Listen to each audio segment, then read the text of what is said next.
Hello students. आज हमने question दिए थे। मैं 2017 का जो क्वेश्चन पेपर था उसके लॉन्ग क्वेश्चंस में थे यूनिट फर्स्ट, जिसमें से आपके 4 क्वेश्चन है, जिसमें से आपको 2 अटैम्प्ट करने होंगे। तो आज मैंने सिर्फ आपको 2 ही क्वेश्चन दिए थे। तो इसमें जो आपका क्वेश्चन था फर्स्ट था, describe the role of chemotaxonomy and cytotaxonomy in relation to plant identification and classification. ठीक है, कि आपको कीमोटैक्सोनॉमी एंड साइटोटैक्सोनॉमी दोनों का ही रोल डिस्कस करना है कि इनका टैक्सोनॉमी में के क्लासिफिकेशन से कैसे रिलेशन है, और 8 मार्क्स में है। तो सबसे पहले आपको क्या करना है, टैक्सोनॉमी दोनों की ही साइटोटैक्सोनॉमी एंड कीमोटैक्सोनॉमी दोनों की ही डेफिनेशन देनी है कि आप लोगों का जो कीमोटैक्सोनॉमी है वो किसके साथ डील करती है, और साइटोटैक्सोनॉमी जो है वो किसके साथ डील करती है। जब आप कीमोटैक्सोनॉमी, आप लोगों का मैं काफ़ी बार टेस्ट भी ले चुकी हूँ, क्लास में भी काफ़ी बार इनका हो चुका है डिस्कस, तो आई होप आप लोगों को कीमोटैक्सोनॉमी में कोई प्रॉब्लम नहीं होगी। बट फिर भी मैं थोड़ा सा ब्रीफ में दे रही हूँ, आप लोगों को खुद डिटेल्ड में करना होगा कि आपको इंट्रो कैसे क्या स्टार्ट करना है, क्या क्या पॉइंट्स रखने हैं, इसलिए मैं वीडियो बना रखी है। ठीक है, तो कीमोटैक्सोनॉमी में आपको क्या बताना है, chemical constituent of plants use for classification. यहाँ पर आपके जो प्लांट हैं किस किस मटेरियल से, किस किस कंस्टिट्यूएंट से बने हुए हैं, उनके रोल्स हमें मेंशन करने हैं, और उनके थ्रू हम क्लासिफिकेशन कैसे करते हैं वो डिस्कस किया गया है। ठीक है, तो ये इसकी डेफिनेशन में हो जाएगा। फिर साइटोटैक्सोनॉमी। अब साइटोटैक्सोनॉमी में हमें सेल के बारे में बताना होता है, तो सबसे पहले हम बताते हैं कि साइटोलॉजी क्या होती है। ठीक है, सेल की स्टडी करना, दैट इज़ साइटोलॉजी। अब साइटोलॉजी का टैक्सोनॉमी में कैसे रिलेशन है वो हम डिस्कस करेंगे, तो वो हमारे का क्या हो जाता है, साइटोटैक्सोनॉमी। ठीक है, तो अब हम बात करेंगे इनके रोल्स की। हमने, क्योंकि हमारे क्वेश्चन है उसमें यही किया गया है कि रोल डिस्क्राइब करना है। जब भी किसी चीज़ का कुछ पूछा जाता है तो हमें सबसे पहले इंट्रो देना होता है, कि जैसे आपको साइटोटैक्सोनॉमी बोला गया है, कीमोटैक्सोनॉमी बोला गया, तो आपको पहले उनका इंट्रो देना है कि ये दोनों टर्म्स होती क्या हैं। उसके बाद आप उनके स्टेप बाय स्टेप चलते हैं। ठीक है, तो अब हम बताएंगे role of chemotaxonomy in relation to plant identification and classification. Start करेंगे, फिर हम इनके पॉइंट्स रखते जाएंगे। Flavonoids, betalains, alkaloids, terpenoids, glucosinolates, even आप प्रोटीन्स भी डाल सकते हो, न्यूक्लिक एसिड भी डाल सकते हो, दूसरे जो हमने क्लास में डिस्कस किए थे मेंशन कर सकते हो। लेकिन कब मेंशन करना है, जब आपका कीमोटैक्सोनॉमी इंडिविजुअली पूछा जाए। यहाँ आपसे 2 टैक्सोनॉमी जो है वो पूछी गए हैं, और वो भी 8 मार्क्स में है। तो अगर आप पूरा टाइम इसी क्वेश्चन में लगा देंगे तो आप आगे क्वेश्चन नहीं कर पाएंगे। ठीक है, तो इस हिसाब से आपको क्वेश्चन अटैम्प्ट करना है कि आपका जो कंप्लीट पेपर भी हो जाए और आपका जो है टाइम भी बच जाए। ठीक है, तो आपको अब सिर्फ पॉइंट टू पॉइंट चलेंगे हम। फ्लेवोनॉइड्स के बारे में बताना है, तो फ्लेवोनॉइड्स में सिर्फ आपको ये बताना है कि फ्लावरिंग प्लांट जो होते हैं उनके अंदर आपको मिलते हैं, ये कलर देते हैं प्लांट को। ठीक है, किसी के अंदर आपको एंथोसाइनिन मिलेगा, किसी के अंदर आपको एंथोजैंथीन मिलेगा, जिसकी वजह से ऑरेंज कलर होता है, एंथोसाइनिन की वजह से ब्लू कलर होता है। तो उस बेसिस पर हम प्लांट्स को आइडेंटिफाई कर पाते हैं। कुछ प्लांट्स के अंदर आपको जो है एंथोसाइनिन और एंथोजैंथीन नहीं मिलता है, उनकी जगह आपको बेटानेल्स मिल जाता है, बेटालेल्स मिल जाता है। ठीक है, तो ये जो है बेटालेल्स फ्लेवोनॉइड्स के टर्म्स में आती है। जिन प्लांट्स के अंदर एंथोसाइनिन और एंथोजैंथीन नहीं होगा वहाँ क्या प्रेजेंट होगा, बेटालेल्स। ठीक है, तो इस बेसिस पर आपके डिवाइड हो गया, डिवीज़न हो गया कि प्लांट को हम आइडेंटिफाई अलग अलग कर पा रहे हैं, कैटेगराइज कर रहे हैं। फिर आपका एल्केनॉइड्स आ जाता है। एल्केनॉइड्स क्या होते हैं, नाइट्रोजन कंपाउंड ही होते हैं। तो अब इनके अंदर कौन से टाइप का आपको एल्केनॉइड मिल रहा है, उस बेस पर आप इनको डिवाइड करते हैं। जैसे जो निकोटिन होता है वो किसके अंदर मिलेगा, निकोसियाना के अंदर। क्यूनिन है, सिंकोना के अंदर मिलेगा। एफेड्रिन है, वो आपको एफेड्रा में मिलेगा। मॉर्फिन जो है वो ओपियम पॉपी प्लांट से मिलेगा। तो सब में अलग अलग आपको एल्केनॉइड मिले। ठीक है, तो ये जो है आपको ये बताना है कि कौन सा केमिकल जो है आपको किस प्लांट में मिल रहा है, उस बेस पर ही आप इनको डिवाइड कर रहे हैं। ठीक है, टर्पेनॉइड्स की बात करें तो टर्पेनॉइड्स आपको बताया गया था हमने, जिब्रेलिक एसिड जो होता है उसका जो प्रिकर्सर होता है वो टर्पेनॉइड्स होते हैं, टर्पीन्स होते हैं। सॉरी, टर्पेनॉइड्स का जो प्रिकर्सर होता है वो टर्पीन्स होता है, और इनका जो बेसिक पार्ट होता है वो क्या होता है हमारा, हेमिटरपिन्स होता है, ठीक है। तो ये किस किस के अंदर मिलता है वो चीज़ें आपको बताएं। जैसे हम एग्जांपल ले लेते हैं, मेंथोल जो होता है वो मेंथा के अंदर मिलता है एंड कैरोटीनॉइड्स के अंदर, ठीक है। इसके अलावा जो है आपका जिम्नोस्पर्म्स, अम्बेलिफर्स, मिंट, सिट्रस प्लांट, इन सब को भी हम किस बेस पर डिवाइड कर पाते हैं, टर्पेनॉइड्स के बेसिस पर ही। फिर आपका आ जाता है ग्लूकोसाइनोलेट्स। ग्लूकोसाइनोलेट्स जो होता है आपका मस्टर्ड फैमिली से बिलोंग करता है, मस्टर्ड फैमिली में बिलोंग कर रहा है। तो ये जो है आपको हम इससे हम इजीली डिफाइन कर पाते हैं। जैसे क्रूसीफेरेसी हो गया, चैपेरेसी हो गया, फिमरेसी, पेपरबेरेसी, इन सबको पहले जो है सेम ऑर्डर में रखा गया था, लेकिन इनके अंदर इन चारों फैमिलीज़ में से किसके पास ग्लूकोसाइनोलेट्स प्रेजेंट है और किसके पास प्रेजेंट नहीं है, उस बेसिस पर इनका डिवीज़न हो गया, अलग अलग ऑर्डर्स में इनको रख दिया गया था, ठीक है। तो ये आपका कीमोटैक्सोनॉमी का सिर्फ आपको दो दो लाइन मेंशन करनी है, बस एग्जांपल का ध्यान रखना है, एग्जांपल ज़रूर मेंशन करना है। इवन चाहे आप इनकी डेफिनेशन ना देख के सिर्फ एग्जांपल के थ्रू इनको एक्सप्लेन करेंगे तो काफ़ी इफ़ेक्टिव रहेगा। सबसे बड़ी बात, इनको जो है जो भी मेन पॉइंट है उनको अंडरलाइन ज़रूर से ज़रूर करना है, ठीक है। उसके बाद रोल ऑफ साइटोलॉजी हमें बताना है, साइटोटैक्सोनॉमी हमें बताना है। तो साइटोटैक्सोनॉमी में मेनली हम किसका डिस्कस करेंगे, क्रोमोसोम का डिस्कस, ठीक है। तो क्रोमोसोम का नंबर, क्रोमोसोम का size, chromosome morphology, chromosome behaviour during mitosis, ये सब हम बताते हैं। तो क्रोमोसोम नंबर की बेसिस पर हम बता सकते हैं कि किस फैमिली के अंदर ज़्यादा क्रोमोसोम है, किस फैमिली के अंदर सबसे कम क्रोमोसोम है। तो उसके थ्रू हम जो है यहाँ पर, जैसे कि आपका एंजियोस्पर्म्स की ही बात करते हैं, एंजियोस्पर्म्स का जो क्रोमोसोम नंबर होता है वो वेरी करता है, ठीक है। तो जो है आपका हैप्लोपेपस ग्रेसिलिस, इसके अंदर जो क्रोमोसोम नंबर होता है वो 2 होता है। वहीं अगर आप पाइनस के अंदर देखेंगे या फिर आप दूसरे पोया, जो एक ग्रास होती है, पोएसी फैमिली को बिलोंग करती है, पोया लिट्रोया, उसके अंदर जो क्रोमोसोम नंबर होता है वो 132 तक वेरी करता है। जैसे मैं बता रही हूँ कि हम क्रोमोसोम नंबर की बेस पर, आप सिर्फ एग्जांपल के थ्रू इनको एक्सप्लेन करेंगे।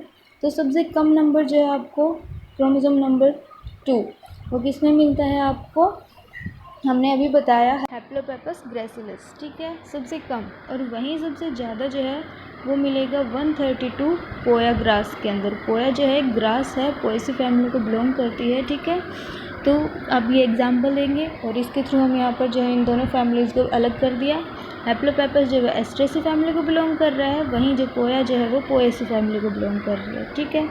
फिर हम बात करते हैं क्रोमोसोम के साइज़ के बेसिस पर। क्रोमोसोम के साइज़ के बेसिस पर क्रोमोसोम का जो साइज़ होता है वो हमारा 0.5 टू 30 मीटर तक वेरी करता है। किस फैमिली के अंदर किस जैसे कि मोनोकोटिलिडन्स जो प्लांट होते हैं उनके अंदर जो क्रोमोसोम होता है वो स्मॉल साइज़ का होता है। वहीं जब हम बात करते हैं एंजियोस्पर्मिक प्लांट्स के अंदर, उनका जो साइज़ है वो डाइकोटिलिडन्स के अंदर यहाँ तक वेरी करेगा, ठीक है।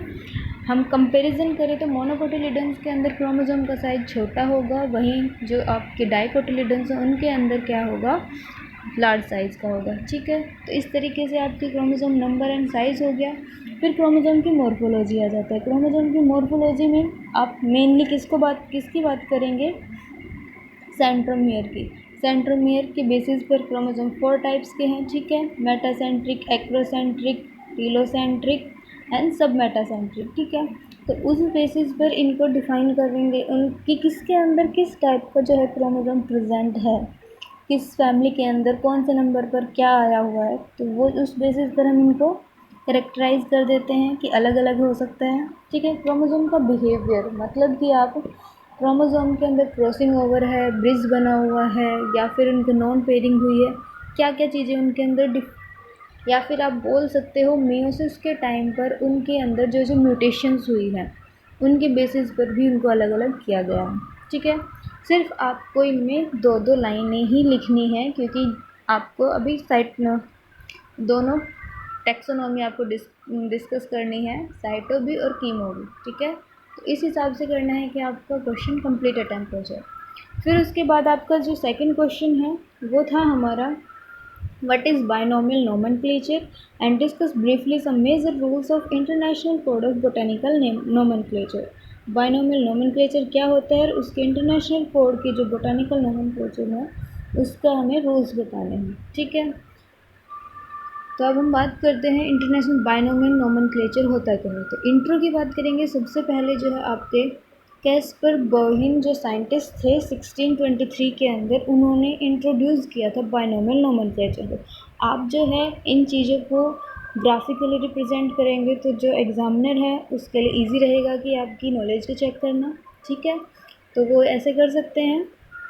आप ऐसे करेंगे तो ज़्यादा इफेक्टिव रहेगा और टाइम बचता है तो आप इनको फिर वापस से समराइज्ड फॉर्म में भी लिख सकते हैं। ठीक है, बायनोमियल नोमेनक्लेचर सबसे पहले कैस्पर बोहिन ने 1623 में, उसके बाद जो है लिनियस ने 1753 के अंदर किस बुक में दिया था, इन हिज स्पीसीज प्लांटेरम। जो लिनियस की बुक थी स्पीसीज प्लांटेरम, उसके अंदर इसका जो है आपका बायनोमियल नोमेनक्लेचर दिया गया। उसके बाद जो लिनियस था उसने कुछ रूल्स सेट कर दिए। 1737 के अंदर उन्होंने रूल्स सेट कर दिए कि भाई जब हम बायनोमियल नोमेनक्लेचर कर रहे हैं तो क्या होना चाहिए क्या नहीं होना चाहिए। यहाँ पर तो देखो मैं ये चीज़ बताना भूल गई कि बायनोमियल नोमेनक्लेचर के अकॉर्डिंग जो डेफिनेशन की बात की जाए कि होता क्या है, टू वर्ड्स को कंस्टिट्यूट करता है जीनस एंड स्पीसीज। तो जीनस का जो लेटर होगा वो कैपिटल में रखा जाएगा, वहीं जब हम स्पीसीज की बात करेंगे तो वो स्मॉल लेटर्स में होगा। ठीक है, तो ये चीज़ ध्यान रखनी है। फिर उसके बाद जो है मैं बता रही थी आप लोगों को रूल्स के बारे में कि रूल्स आए कैसे। बायनोमियल नोमेनक्लेचर की डेफिनेशन हो गई, अब रूल्स कहाँ से आए। 1737 में जो है लिनियस ने कुछ रूल्स बना दिए थे उस अपनी बुक क्रिटिका बोटेनिका में। उसके बाद AP डी कंडोले ने उन्हीं रूल्स को फॉलो करते हुए उनका जो है डिटेल्ड समराइज्ड फॉर्म जो है यहाँ पर अपनी बुक थ्योरी एलिमेंट्री डी ला बोटेनिक्यू में मेंशन कर दिया। पर उन रूल्स को फिर उन्होंने किस टाइप से रखा हमें, क्योंकि हमें रूल्स भी डिस्कस करने हैं। तो वो रूल्स क्या थे, taxonomic ranks, type concepts, principle of priority, citation of author, hybrid names, validity, rejection of names, ये कुछ रूल्स थे। अब आपको क्वेश्चन जो है टाइम के अकॉर्डिंग अटैम्प्ट करना है। अगर आपके पास टाइम ज़्यादा है तो आप इनको अच्छे से डिटेल में कर सकते हैं, अदरवाइज़ आपको मेन पॉइंट लिखने हैं और उन पॉइंट्स के अंदर आपको इनके साथ साथ बताते रहना है। जैसे टैक्सोनॉमिक रैंक्स है, ये आपका अगर हम इंडिविजुअल बात करें तो टैक्सोनॉमिक रैंक के ऊपर आपको कंप्लीट 8 to 16 मार्क्स का क्वेश्चन बन सकता है। लेकिन अब हमें क्या करना है, रूल्स में डिस्कस करना है। तो आपको सिर्फ यहाँ पर बताना है कि क्या क्या टैक्सोनॉमिक रैंक्स होती हैं, जैसे स्पीसीज, जीनस, क्लास, ऑर्डर, जो भी फैमिली, सब कुछ जो है आपको यहाँ पर बताना है। फिर उनको जो है आपको सिर्फ सफिक्स का मेंशन करना है। स्पीसीज़ के लिए A होता है, US होता है। ठीक है, तो इस टाइप से आपको जीनस के लिए आपका अलग अलग, तो हर टाइप से आपका स्पीसीज़ का जो नेम है आपका जैसे प्लेस के बेस पे दिया जा रहा है। ठीक है, किसी पर्सन के बेस पे दिया जा रहा है, तो हर तरीके से आपका अलग अलग मिलेगा स्पीसीज़ का नेम। वहीं जीनस का US हो जाता है, A हो गया, दूसरा भी आप बोल सकते हो डिफरेंट IS हो गया, तो अलग अलग आपको मिल सकते हैं। फिर उसके बाद आपको फैमिली का बताना है, ऐसे लगता है क्लास का, बस सफिक्स बताना है। ठीक है, उसके बाद आपका टाइप कॉन्सेप्ट आता है। टाइप कॉन्सेप्ट के अंदर आपको टाइप की डेफिनेशन देती है कि टाइप होता क्या है। ठीक है, आइडेंटिफिकेशन, या फिर हम बोल सकते हैं कि हम रिप्रेजेंटेटिव मेंबर लेते हैं किसी भी फैमिली का, दैट इज़ टाइप। फिर उसके अंदर आपको सिर्फ आप उनके पॉइंट्स लेके पैराटाइप, सिंग टाइप, आइसोटाइप, नियोटाइप, होलोटाइप, वो सारी चीज़ आप सिर्फ पॉइंट लिखेंगे, उनका डिटेल नहीं देनी है। उसके बाद आपका आता है principle of priority. Principle of priority में आपको क्या डिस्कस करना है कि किसके नेम को प्रायोरिटी मिलनी चाहिए। जो रूल्स 1753 से पहले आ चुके हैं उनमें हम नहीं उनका जो उनको प्रायोरिटी मिलेगी, क्योंकि वो जो है स्पीसीज प्लांटेरम के अंदर एग्जिस्ट कर रहे हैं। ठीक है, तो उसके बाद ऑथर साइटेशन, मतलब कि जो ऑथर्स हैं उनके नाम को कैसे क्या रखा जाना चाहिए। अगर सिंगल साइंटिस्ट है तो हम उसमें क्या करते थे, स्पीसीज़ का नेम लिखा, स्पीसीज़ नेम के बाद हम जैसे लिनियस ने डिस्कवर किया तो हमने साइंटिस्ट का नाम जो है एब्रिवेटेड फॉर्म में रख दिया था। ठीक है, तो जो ज़्यादा साइंटिस्ट है तो हम एटॉल का यूज़ कर रहे हैं, पैरेंथेसिस का यूज़ करते हैं हम रिजेक्टेड नेम्स के लिए, कि जो पहले जैसे स्पीसीज प्लांटेरम से पहले कोई नाम आ चुका था तो उसको हम पैरेंथेसिस में डाल देते हैं। एक्स के लिए रिजेक्टेड जो नेम हो चुके, रिजेक्टेड जो साइंटिस्ट हैं उनके लिए। ठीक है, साइंटिस्ट जो नेम आते हैं उनके एब्रीवेशन, किसी का फादर आया है, हुकर आया है, तो सब के लिए एब्रीवेशन जो यूज़ करते हैं, जैसे लीनियस के लिए हम ये एब्रीवेशन यूज़ करते हैं। ठीक है, हाइब्रिड के नेम के लिए हमने आप लोगों को क्लास में डिस्कवर किया था, बताया था क्रॉस का साइन यूज़ करते हैं। और एक आपका रूल्स ये भी था कि फर्स्ट जो दो स्पीसीज़ हैं उनसे हाइब्रिड बनाया गया है, तो फर्स्ट वाले का फर्स्ट अल्फ़ाबेट, सेकंड वाले का सेकंड, जो उनसे फिर एक न्यू नेम जो है वो डिस्कवर किया जाता था। वैलिडिटी किसी भी नेम की जो है वैलिडिटी कब तक होती है कि वो कितना ज़्यादा इफ़ेक्टिव रहा है। जितना ज़्यादा वो इफ़ेक्टिव रहेगा, जितने ज़्यादा वो पब्लिश होता है, उतनी ज़्यादा उसकी वैलिडिटी होती है। ठीक है, वैलिड नेम मीन्स कि वैलिड नेम कब होगा, जब जो है सब लोग उसे एक्सेप्ट करते हैं और उसकी इफ़ेक्टिवनेस जो है बहुत ज़्यादा होती है। ठीक है, रिजेक्शन ऑफ नेम्स को जो है रिजेक्ट कर दिया जाता है अगर वो जो है हमारे बायनोमियल नोमेनक्लेचर के अंदर सेट नहीं होते हैं तो। ठीक है, तो इस टाइप से आपको दो दो तीन तीन लाइनें इनकी लिखनी है और इनके बाद आपको वही क्वेश्चन यहीं पर अटैम्प्ट हो जाते हैं। तो ये जो क्वेश्चन आप अच्छे से आई होप आप लोगों ने कर लिए होंगे। बस चेक कर लेना आपका जो लिखने का वे था वो किस टाइप से था, तो अब एग्ज़ाम पॉइंट ऑफ व्यू से आप इनको ध्यान से कर लेना। ठीक है, बाय बाय।